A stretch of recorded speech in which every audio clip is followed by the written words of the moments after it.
Hello everyone, welcome back to Let's Learn Photoshop. This is a series I do getting people who are new to Photoshop and getting them comfortable with using it as their primary editor. Without any further ado, let's get started.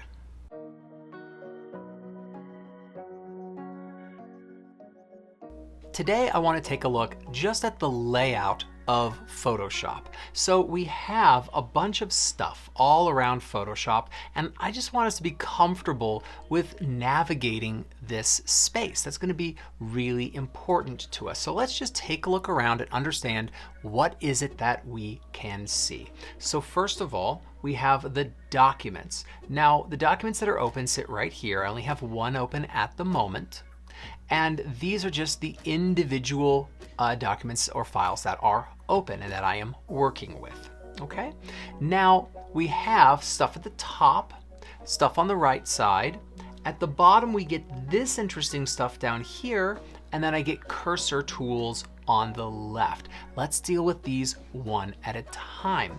So the cursor tools on the left are what does the cursor do?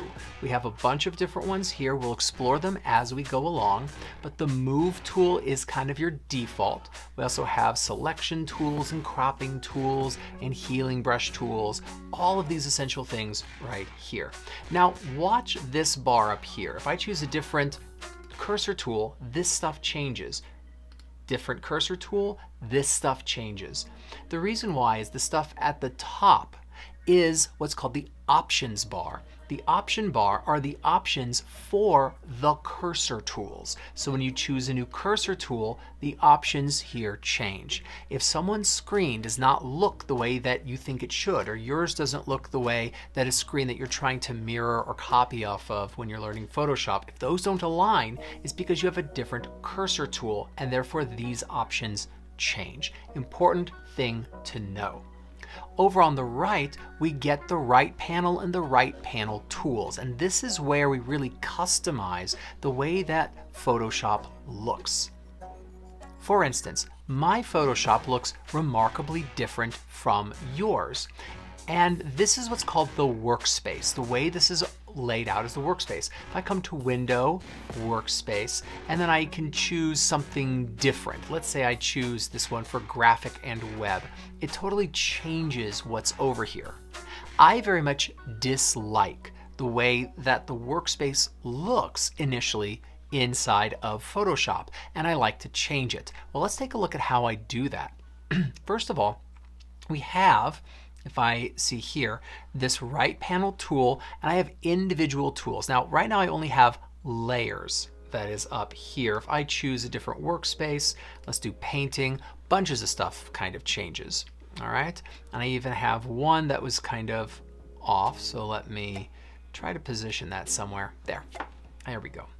So anyway, I have these tools. Swatches is a tool, Navigator is a tool, Layers is a tool, and then I have this other bar. I'm going to open this up. I'm just going to stretch it out, and I get the names. And that's because these chevrons here are in that position. If I expand the panel by clicking on those chevrons, look at what I have. I actually have the tools, which look similar to the way they would look if they were over here. And they're in different tabs. So I have here, history is by itself, clone source is by itself, tool presets is by itself. So if I'm over here in this area, I have this one set of tabs and nothing below it. But it doesn't have to be that way. All of these things are movable, or they don't have to be seen at all. For instance, let's say I wanted to move some stuff around. If I took history and dragged it, you see how sometimes it turns blue. That's a magnetic dropping position. If I drop it, it magnetically locks there. If I just move it somewhere else, it floats. We call that a floating tool. So if I grab this by the tab and move it around, when it highlights blue somewhere, that is a position where it could just lock into place. Right now it highlights this line. If I drop it here, I get now stacks. This tool by itself, and below it are these ones. And I could drag stuff into different positions. I could drag Navigator over here, and wherever it lights up blue, that is an option, a place to put it. Okay, making sense. Now, Right now I'm seeing the actual tools, but what if I want this? This is eating up too much space. I don't want it to take up this much space.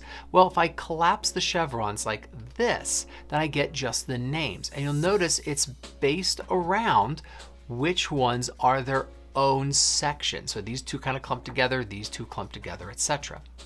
I can still move these. I can take brush settings and move it down so it's by itself, navigator down so it's by itself.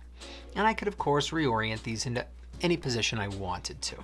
All right, that's great. But what if there's one that I don't want? Like I don't want libraries. Well, I can right-click and close. Navigator, right-click and close. I could come to brush settings, right-click and close. But then what if I said, oh no, I really wanted brush settings. I want those back. Well, these are just right panel tools which show up under Window. So I could click on Window, Brush Settings, and it comes back. That's great. So now I can just move things into positions where they make sense. I'm going to show you the way that I like to have things set up. I like to have only one tool on my full right panel, and that is always layers. There is no Photoshop without layers. It's just the thing that makes Photoshop actually functional. And so I need it by itself here. That's great. The other tools that I use, I set on this side panel, and I can close this because I only need the names. But the question, of course, is which ones should I have? Well, I'm going to come back to my workspace, which I call editing. Just come to Window, Workspace, and you can come to any previously saved workspace to see. Here are the tools I use religiously. Layers by itself. I just cannot use Photoshop without layers. It has to be here. Then I have History, which I use all the time. This shows the history of the document. Channels. We're going to get into channels much later on, but it actually ends up being really important. Color. This is just an easy panel where I can just pick any color that I want. Swatches, which is where I have saved colors. This comes in really useful later on in editing. Actions, which are previously saved sets of steps. Properties and adjustments. Now adjustments are your edits. For instance, over here I'm in Lightroom and I can take a look at the tone curve tool, and there's the tone curve. Over here the tone curve is an adjustment. Come to adjustments, I get curves, and there I have it. I bring this up when I'm not really talking about editing in this video in order to say that if I have a particular edit, the edits themselves are the layer's properties. So if I have a particular edit and then I click on properties, I see that edit. All right, so that's how I can get to those very easily. Properties shows me the properties of a given layer.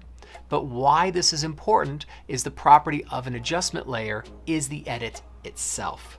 Really, really nice to see. All right, once you have a workspace that you like, and this is mine, you come up to Window, Workspace, and then New Workspace, and you can save it. And then you can always come back to it at any moment you want. And if I move a bunch of stuff around, I can always just reload it if I want to. No problem. For instance, that would just be reset editing, and it comes back to the way that I had initially saved it. All right, and I'll move swatches back to there. Okay, at the bottom, very last thing in this video, because we're just talking about the workspace, we have these two things here, 12.5%, and mine says move. All right, the 12.5% is the zoom. If I hit Command or Control and then plus, I zoom in, and now this is 1/3 or 33% zoomed in. Control or Command minus, and I zoom back, there's 12.5%. Great. The other one here is some information about the actual document. If I open this up, we can see what information will be listed. I always have current tool set so that when I am teaching, you can see what my current cursor tool is. So if I come to this one, it says I'm on the eraser. If I click on this one, it is the, as soon as I have it, the pen tool. Now there's lots of other information you could have, such as the document size, right, the measurement scale, but I like to do current tool. You can of course choose something that is useful information to you. Anyway, if you want to master Lightroom from beginning to end and understand all of the facets of how we use it and work with it as our daily photo editing driver, well, I have an 8-hour course on Udemy. I'll put links to it in the description, of course, but it covers everything you need to know to become incredibly proficient with Lightroom Classic. Thanks for watching, and I'll see you next time.